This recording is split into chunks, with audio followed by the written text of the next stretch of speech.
Depending upon the light that passes through an object, a material, that material is classified into three categories: transparent, opaque and translucent.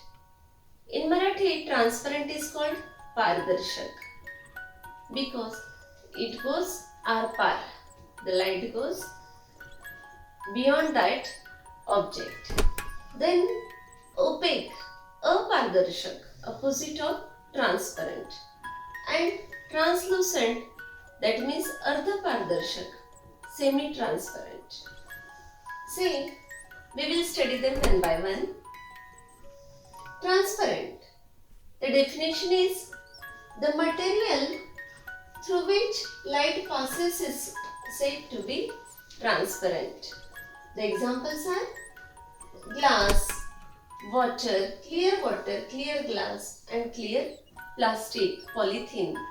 They are the examples of this transparent material. Then opaque. Opaque means apardarshak. The name indicates the material through which light does not pass. The material through which light does not pass, and here the light passes in transparent, whereas in opaque the light does not pass is said to be opaque. For example, through this notebook I cannot see anything beyond this notebook. That's why this notebook is the opaque one. Then white plastic. See,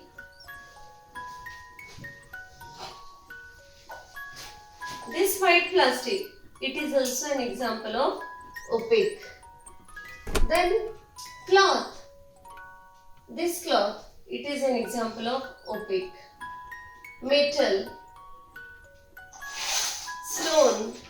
See, we can see the things beyond the plastic ruler, but through steel ruler we cannot see anything.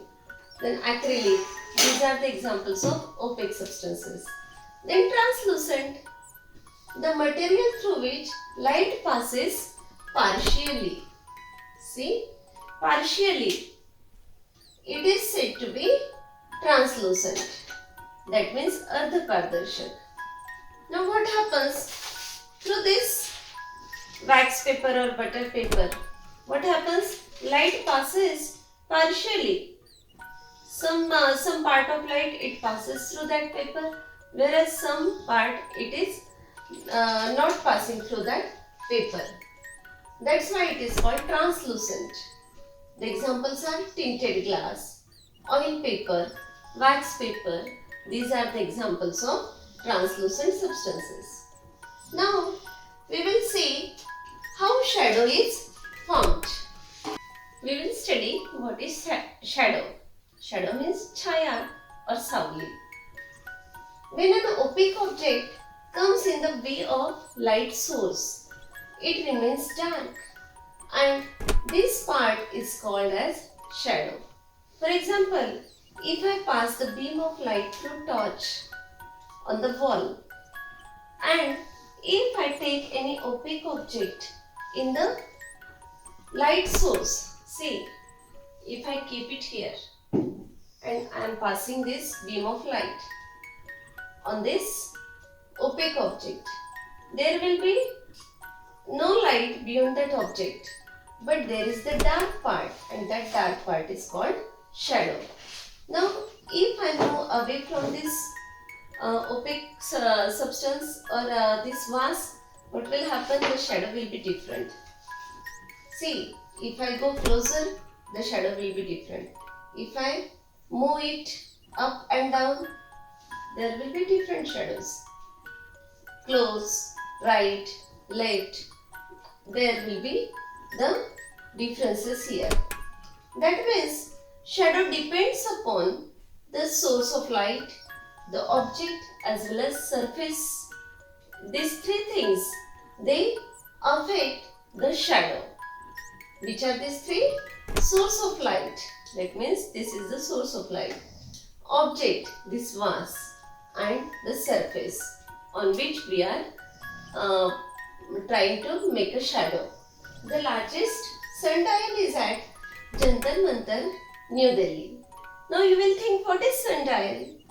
A sundial is an instrument that indicates the time with the help of the extent and the direction of the shadow of an object that is formed in sunlight.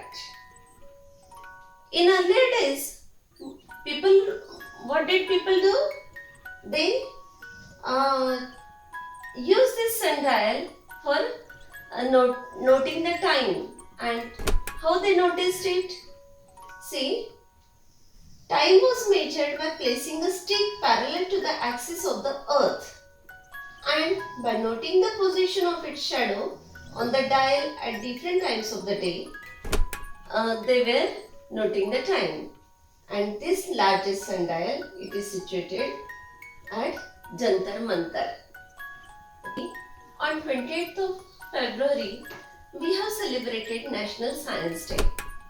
And on that National Science Day, we have done so many experiments. And you have sent me the videos of those experiments on superstitions and any one topic. Young scientist competition was held on occasion of this. And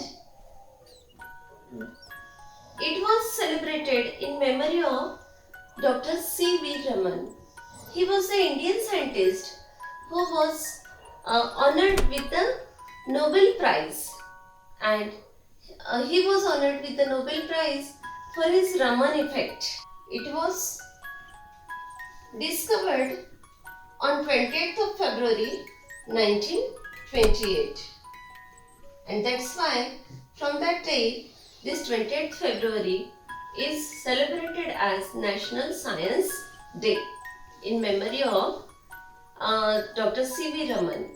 Remember students, there is no birth anniversary of C.V. Raman on that day, but in memory of that Raman effect, it was discovered on 20th of February 1928. That's why we celebrate it as National Science Day. Okay? Thank you.